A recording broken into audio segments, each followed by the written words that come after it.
Even though this ball is much more bigger, but it is very light and very smooth. Walaupun bola ini nampak agak besar, tapi dia ringan dan licin.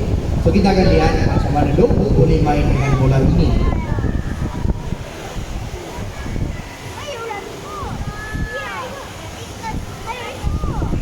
And she balances the ball, climbs on the stage.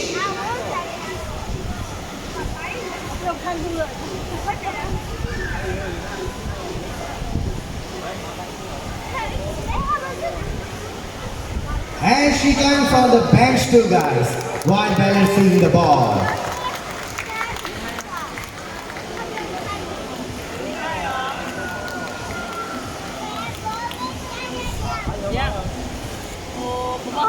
And that's how Dombu will be playing with the bigger ball. So guys, please clap your hands again for Dombu.